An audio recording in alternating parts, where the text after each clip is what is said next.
Hello दोस्तों, नमस्कार। आप लोगों का मेरे चैनल में स्वागत है। मैं आज आप लोगों को बताने वाला हूं यूपी पुलिस कांस्टेबल की जो रिक्रूटमेंट आई है 2026 में किस तरीके से स्टेप बाय स्टेप फिल कर सकते हैं बिना किसी गलती के। हम सभी आपको स्टेप बताएंगे। और यहाँ पे देख सकते हैं 30 जनवरी की इसकी लास्ट डेट रखी गई है। और यहाँ पे देख सकते हैं कि जो भी कैंडिडेट जनरल EWS OBC से है 500 रुपये फीस लगेगा। और SC कैंडिडेट के लिए आपको SC ST के लिए 400 रुपये फीस लगेंगे। यहाँ ऑनलाइन मोड के अकॉर्डिंग पेमेंट कर सकते हैं। और यहाँ पे आपको बताया गया है कि जो एज की कैटेगरी 18 से 33 रखी गई है और एज की छूट भी रखी गई है अलग अलग एरिया के अकॉर्डिंग। आप यहाँ पे 32,679 पोस्ट के लिए अप्लाई कर सकते हैं। और यहाँ पे आप जो भी कैटेगरी वाइज यहाँ पे वैकेंसी है यहाँ पे आपकी शो होती है। अब यहाँ पे चलिए हम अप्लाई करके दिखाते हैं किस तरीके से आप अप्लाई कर सकते हैं। अप्लाई करने के लिए आपको यहाँ पे दिख सकते हैं अप्लाई लिंक पे क्लिक करना है, जिसके अकॉर्डिंग न्यू डैशबोर्ड ओपन हो जाएगा। यहाँ पे बताया जाता है कि जो भी कैंडिडेट वन टाइम रजिस्ट्रेशन कर चुके हैं डायरेक्टली लॉगिन कर सकते हैं। तो चलिए आपको बताया ये भी गया है कि जो भी candidate form OTR form fill कर रहा है वो प्रॉपरली फिल करिए। आपका यहाँ पे 10th की मार्कशीट के अकॉर्डिंग होना चाहिए। आपका यहाँ पे जो भी डिटेल दर्ज करेंगे वो संशोधन नहीं किया जाएगा। तो चलिए आपको हम रजिस्ट्रेशन अगर पहली बार विजिट किए तो OTR करना होगा। OTR के लिए रजिस्ट्रेशन पर क्लिक करना है, जिसके अकॉर्डिंग न्यू यूजर के लिए आपको यहाँ पे फिल करना है। चलिए न्यू यूजर के लिए किस तरीके से फिल करेंगे वो भी हम बताएंगे। अगर जिन कैंडिडेट का यहाँ पे न्यू यूजर पहले बन चुका है यहाँ पे डायरेक्टली लॉगिन कर सकते हैं। Login with Aadhaar, login with account, login with Aadhaar ID, login with digital. तो आप जिस भी माध्यम से करना चाहें कर सकते हैं। तो चलिए मैं यहाँ पे पहले रजिस्ट्रेशन कर लेता हूँ। रजिस्ट्रेशन पे क्लिक करेंगे, यहाँ पे एक मेल ID मांगा जाएगा, यहाँ पे मोबाइल नंबर। और मेल ID मोबाइल नंबर दोनों ही आपके पास अवेलेबल होना चाहिए और एक्टिवेटेड होना चाहिए, जिसके अकॉर्डिंग दोनों पर ही OTP आएगा। OTP दर्ज करके यहाँ पे आप वेरीफाई OTP पे क्लिक करेंगे। जैसे वेरीफाई OTP पे क्लिक करेंगे यहाँ पे देखेंगे इस तरीके के मैसेज आता है कि आपका OTP भेज दिएगा। OTP दर्ज करके वेरीफाई एंड प्रोसीड पे क्लिक करेंगे। जैसे वेरीफाई एंड प्रोसीड पे क्लिक करेंगे इस तरीके का मैसेज आएगा।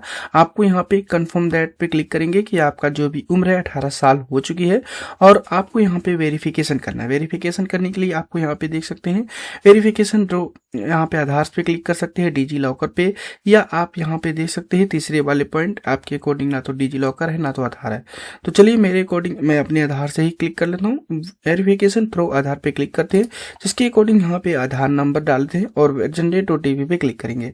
जैसे जनरेट OTP पे क्लिक करेंगे जो भी आधार से रजिस्टर्ड मोबाइल नंबर होता है उस पर OTP आएगा। OTP को दर्ज करेंगे, proceed and verify and proceed पे क्लिक करेंगे। जैसे से क्लिक करते हैं इस तरीके से मैसेज आता है। आप अपने अकॉर्डिंग नेशनलिटी को चूज करिएगा और यहाँ पे आपको अपने अकॉर्डिंग व्यक्तिगत विवरण फिल करना है। जैसे कि आधार के अकॉर्डिंग जो भी नाम है, जो भी डेट ऑफ बर्थ है, आपका जेंडर आपका शो होता है। अब यहाँ पे जो भी फादर्स नेम होगा 10th की मार्कशीट के अकॉर्डिंग फिल कर लेंगे। उसके बाद 10th की मार्कशीट के अकॉर्डिंग जो भी नाम है, डेट ऑफ बर्थ है, जेंडर है, जो भी आपके फादर का नाम अपने अकॉर्डिंग रीटाइप कर लीजिएगा। और उसके बाद यहाँ पे प्रोसीड पे क्लिक करेंगे। जैसे हम प्रोसीड पे क्लिक करते हैं नेक्स्ट डैशबोर्ड ओपन हो जाता है और यहाँ पे बताया जाता है एक पासवर्ड बनाने के लिए। पासवर्ड कैसा होना चाहिए यहाँ पे बताया गया है कि बड़ा अक्षर, छोटा अक्षर और साथ में इस विशेष चिन्ह भी होना चाहिए, अंक भी संयोजन होना चाहिए। तो आपके अकॉर्डिंग जो भी अभी आपका नाम है, जो भी पहला अक्षर बड़ा रखिए, सारे एलिफेंट छोटा रखिए, @ लिख करके अपनी जन्म तिथि को, ईयर को मेंशन कर दिए, जिसके अकॉर्डिंग ये जो भी क्राइटेरिया बताएगी वो पालन हो जाएगा। तो उसके के बाद यहाँ पे दोबारा से पासवर्ड फिल करेंगे और आपका ड्रीम ट्रेल जाएगा और verify and create an account पे क्लिक करेंगे, जिसके अकॉर्डिंग इस तरीके का डैशबोर्ड होगा। आपकी डिटेल्स से दिखाई जाती है। आप यहाँ पे देख सकते हैं जो भी नाम है, डेट ऑफ बर्थ है, जो भी फादर्स नेम है आपका शो होता है। डिक्लेरेशन चेकआउट करेंगे, क्रिएट एन अकाउंट पे क्लिक करेंगे, जिसके अकॉर्डिंग यहाँ पे बताया जाता है कि जो भी मेल ID मोबाइल नंबर दर्ज किए हैं ये मॉडिफाई का ऑप्शन नहीं दिया जाएगा। आपको स्पष्ट बताया गया। आप यहाँ पे प्रोसीड पे क्लिक करेंगे, जिसके अकॉर्डिंग आपका OTR कंप्लीट हो जाएगा और फिर उसके बाद आप लॉगिन डैशबोर्ड पे चले जाएंगे। अगेन इस तरीके का डैशबोर्ड मिलेगा। अब यहाँ पे खाता से लॉगिन करना चाहते हैं या आधार से। चलिए मैं अपने अकॉर्डिंग आधार से क्लिक करता हूँ। यहाँ पे जो भी मोबाइल नंबर रजिस्टर करते समय देते रजिस्ट्रेशन मोबाइल नंबर डालेंगे और डिक्लेरेशन चेकआउट करेंगे, जनरेट आधार OTP पे क्लिक करते हैं, जिसके अकॉर्डिंग जो भी आधार से रजिस्टर्ड मोबाइल नंबर होता है उस पर OTP आता है। OTP डाल करके हम लॉगिन कर लेंगे। आपके अकॉर्डिंग इस तरीके का डैशबोर्ड मिलेगा। अब यहाँ पे अप्लाई एप्लीकेशन पे क्लिक करना है। जैसे इस पे क्लिक करेंगे अभी यहाँ पे आपको शो होता है जितने भी फॉर्म अभी लाइव स्टार्ट हुए हैं वो शो होगा। अब यहाँ पे डिक्लेरेशन चेकआउट करना है, अप्लाई पे क्लिक करना है। आपके अकॉर्डिंग आपकी डिटेल्स दिखाई जाएगी। यहाँ पे देख सकते हैं पर्सनल डिटेल में आपका यहाँ पे नाम, डेट ऑफ बर्थ, जो भी जेंडर है वो सारी डिटेल दिखा दीजिए। अब यहाँ पे जो भी मदर्स नेम है यहाँ पे मेंशन कर लेंगे। चलिए मैं अपने अकॉर्डिंग मेंशन कर लेता हूँ। और उसके बाद मैरिटल स्टेटस पूछा जा रहा है, मैरिड है अनमैरिड, आप अपने अकॉर्डिंग यहाँ पे सेलेक्ट कर लेंगे। सेलेक्ट करने के बाद आपको स्क्रॉल डाउन करना है। चलिए मैं अपने अकॉर्डिंग स्क्रॉल डाउन कर लेता हूँ। स्क्रॉल डाउन करने के बाद आपसे पूछा जा रहा है क्या आप जो है किस स्टेट से बिलोंग करते हैं। तो चले आप उत्तर प्रदेश से बिलोंग करते हैं तो इस पे क्लिक करेंगे। उसके बाद यहाँ पे आपको अपने अकॉर्डिंग पूछा गया है किस जिला से बिलोंग करते हैं, उस जिला को मेंशन करेंगे। और यहाँ पे जो भी मूल निवास प्रमाण पत्र किसने जारी किया है, एडीएम, सिटी मजिस्ट्रेट, एसडीएम, जिसने भी जारी किया है उसको आपको यहाँ पे मेंशन करना पड़ेगा। तो चलिए मैं रिकॉर्डिंग यहाँ पे एसडीएम ने जारी किया है, एसडीएम मेंशन करते हैं। और किस डेट में जारी किया है उस डेट को यहाँ पे मेंशन करना पड़ेगा। डेट मेंशन करने के बाद यहाँ पे मूल जो निवास प्रमाण पत्र एप्लीकेशन नंबर है आप अपने अकॉर्डिंग यहाँ पे मेंशन कर लेंगे। उसके बाद यहाँ पे आप अपने अकॉर्डिंग जो भी सर्टिफिकेट नंबर है यहाँ पे मेंशन कर लीजिए। इसके बाद यहाँ पे स्क्रॉल डाउन करेंगे और यहाँ पे आपसे पूछा जा रहा है कैटेगरी, तो आप अपने अकॉर्डिंग जो भी आपकी कैटेगरी है कैटेगरी को यहाँ पे सेलेक्ट करेंगे। कैटेगरी सेलेक्ट करने के बाद आपको यहाँ पे बताया जाता है कि अगर आपकी यहाँ पे जो भी कैटेगरी सर्टिफिकेट आपने मेंशन कर रहे हैं आपके पास सर्टिफिकेट होना चाहिए। और यहाँ पे एग्री पे क्लिक करते हैं। जिसके अकॉर्डिंग पूछा जा रहा है जो भी कैटेगरी सर्टिफिकेट है किस जिला से जारी, वो जिला का नाम मेंशन करेंगे। और यहाँ पे आपने किसने जारी किया उसका यहाँ पे मेंशन करेंगे।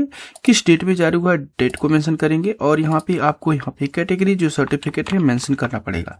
उसके बाद यहाँ पे सर्टिफिकेट नंबर मेंशन करेंगे जो भी होगा प्रॉपरली।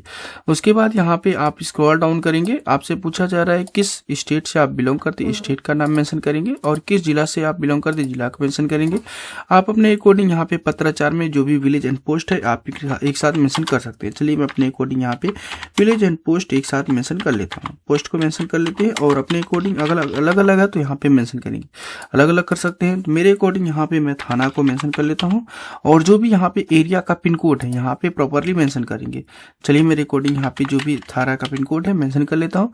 और डिक्लेरेशन चेकआउट करेंगे तो जिसके अकॉर्डिंग यहाँ पे करस्पॉन्डिंग एड्रेस और यहाँ पे प्रेजेंट एड्रेस दोनों सेम हो जाएगा।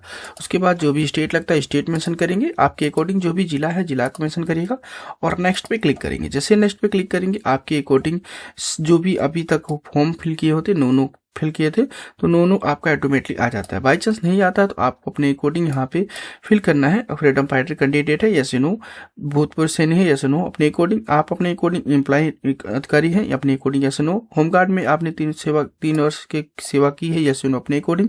उसके बाद नेक्स्ट पे क्लिक करेंगे। आप देखेंगे आपके अकॉर्डिंग यहाँ पे 10th की डिटेल फिल की गई होती है। तो अगर आप इसमें अपडेट करना चाहते हैं कुछ बाई चांस गलत हो चुका तो यहाँ पे पेंसिल के आइकन पे क्लिक करेंगे तो जिसके अकॉर्डिंग आप यहाँ पे जो भी आपकी डिटेल है अपडेट कर सकते हैं। बाई चांस अगर आप डिलीट करना चाहते हैं डिलीट का ऑप्शन पे क्लिक करें तो ये डाटा डिलीट नहीं होगा दोस्तों, आप इसमें केवल अपडेट कर सकते हैं। तो उसके बाद यहाँ पे 12वीं की हम डिटेल फिल कर लेते हैं। किस बोर्ड से कर रखा है बोर्ड को यहाँ पे मेंशन करेंगे। यहाँ पे अपने अकॉर्डिंग जो भी बोर्ड है यहाँ पे बोर्ड का नाम मेंशन करेंगे।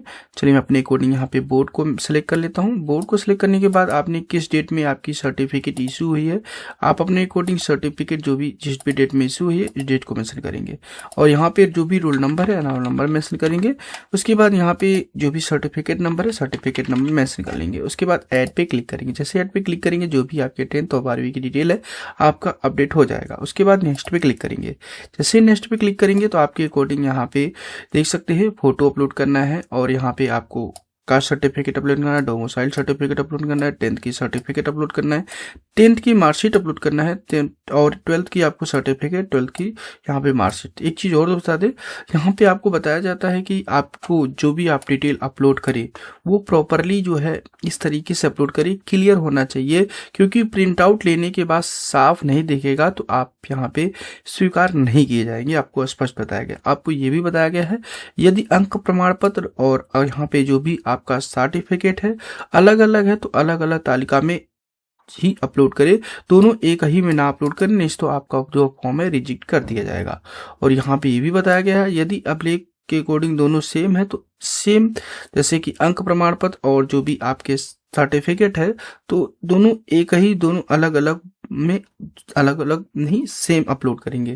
जैसे कि इसका मतलब दोस्तों हम बता दें कि अगर आपका जो भी 10th की सर्टिफिकेट या 12th की सर्टिफिकेट सनद जिसे बोलते हैं सनद और मार्कशीट अलग अलग है तो अलग अलग सेलेक्ट पॉइंट में अलग अलग सेलेक्ट करके अपलोड करेंगे। अगर सेम है, जैसे कि कुछ लोगों की कंबाइंड है मार्कशीट और सनद, तो आप अपने अकॉर्डिंग एक दोनों अलग अलग में आपको सेम वही डिटेल दोबारा से अपलोड करनी पड़ेगी। जैसे कि मेरे अकॉर्डिंग यहाँ पे कास्ट सर्टिफिकेट अपलोड कर लेता हूँ और यहाँ पे डोमिसाइल सर्टिफिकेट, यहाँ पे 10th की मार्कशीट, सॉरी सर्टिफिकेट, 10th की यहाँ पे मार्कशीट, 10th के यहाँ पे सर्टिफिकेट 12th की, उसके बाद 12th की यहाँ पे मार्कशीट, जो भी है आप अपने अकॉर्डिंग 1 MB के अंदर PDF फॉर्मेट में अपलोड कर लेंगे। इसके बाद यहाँ पे आप देख सकते हैं फोटो अपलोड करना है। फोटो की कैटेगरी आपको बताई गई है। आप चलिए हम यहाँ पे देख सकते हैं, फ्यू आपको फोटो दिखाया गया है। इस तरीके से आपका यहाँ पे नहीं होना चाहिए, ऊपर कट नहीं लगा होना, एक साइड का कट नहीं होना चाहिए, चश्मा नहीं लगा होना चाहिए। इस तरीके से आपको टर्म एंड कंडीशन दी है और आपको बताया गया विजिबल आपका जब तक नहीं होगा तब तक यहाँ पे आपका जो है प्रॉपरली दोनों आपकी देख सकते हैं, कान देखना चाहिए, आपकी जो प्रॉपरली आई जो है ओपन होना चाहिए और आपके यहाँ पे इस तरीके से होना चाहिए। तो आपको यहाँ पे ध्यान रखना है किस तरीके से आप अपने मोबाइल से भी लॉगिन कर सकते हैं। अगर बाई चांस आपके PC में या लैपटॉप में कैमरा नहीं है तो मोबाइल से भी लॉगिन करके यहाँ पे डायरेक्टली इस पेज पे आ सकते हैं और यहाँ पे फोटो अपलोड कर सकते हैं। फोटो अपलोड होने के बाद यहाँ पे सिग्नेचर अपलोड करेंगे, जो कि 5 से 20 KB के अंदर ब्लैक पेन से, ध्यान रखिएगा। यहाँ पे आपको बताया गया काले स्याही पेन से आपको अपलोड करना है 5 से वो भी 20 KB के अंदर। ब्राउज पे क्लिक करेंगे, जहां पर भी सिग्नेचर होगा उसको अपलोड कर लेंगे। उसके बाद देखेंगे कि आपके अकॉर्डिंग जो भी पोस्ट है वो शो हो जाएगा। तो यहाँ पे एक चीज तो बता दें कि फीमेल के लिए कुछ कम सीट है, इसलिए आपको यहाँ पे फीमेल के लिए 3 ही ऑप्शन ओपन होगा। आप अपने अकॉर्डिंग मेल कैंडिडेट हैं तो यहाँ पे बहुत सारे ऑप्शन यहाँ पे देख सकते हैं, 5 सेलेक्ट करने का ऑप्शन आ जाता है। तो जिसको भी पहले प्रेफरेंस वरीयता देना चाहते हैं उसको सेलेक्ट करके यहाँ पे आप यहाँ पे मेंशन करेंगे। तो पहला, दूसरा, तीसरा, 5 को आपको सेलेक्ट करना है और यहाँ पे स्क्रॉल डाउन करना है। चलिए मैं अपने अकॉर्डिंग स्क्रॉल डाउन कर लेता हूँ। स्क्रॉल डाउन करने के बाद आपके अकॉर्डिंग यहाँ पे पूछा जा रहा है कि डिक्लेरेशन चेकआउट कर लीजिएगा और उसके बाद यहाँ पे पूछा जाए कंप्यूटर ओ लेवल जो सर्टिफिकेट है और उसके अकॉर्डिंग है तो यस या नो अपने अकॉर्डिंग मेंशन करें, है तो आप यहाँ पे इस पर क्लिक करेंगे। जिसके अकॉर्डिंग जो भी डॉक्यूमेंट अपलोड करेंगे 1 MB के अंदर PDF फॉर्मेट में अपलोड करना पड़ेगा।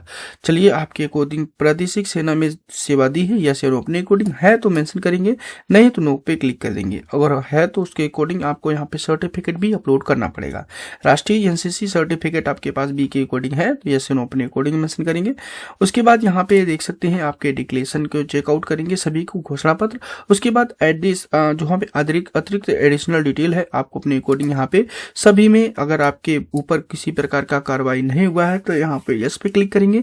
अगर कार्रवाई हुई है तो नो पे क्लिक करके आप सबमिट पे क्लिक करेंगे। जो भी आपका यहाँ पे दिया गया है डिटेल निगेटिव पॉइंट में दिया गया है, ध्यान रखिएगा क्योंकि इसमें नहीं भी सम्मिलित कर दिया गया है। उसके बाद कहाँ से फॉर्म को फिल करें, फॉर्म का यहाँ पे एड्रेस लिखेंगे और इसके बाद यहाँ पे जैसे एड्रेस लिखेंगे उसके बाद अपना फॉर्म का पेमेंट करा करके अपने फाइनल सबमिट को ले सकते हैं। तो इस तरीके से आप जो है बहुत ही आसान तरीके से फॉर्म को फिल कर सकते हैं। ओके दोस्तों, थैंक यू।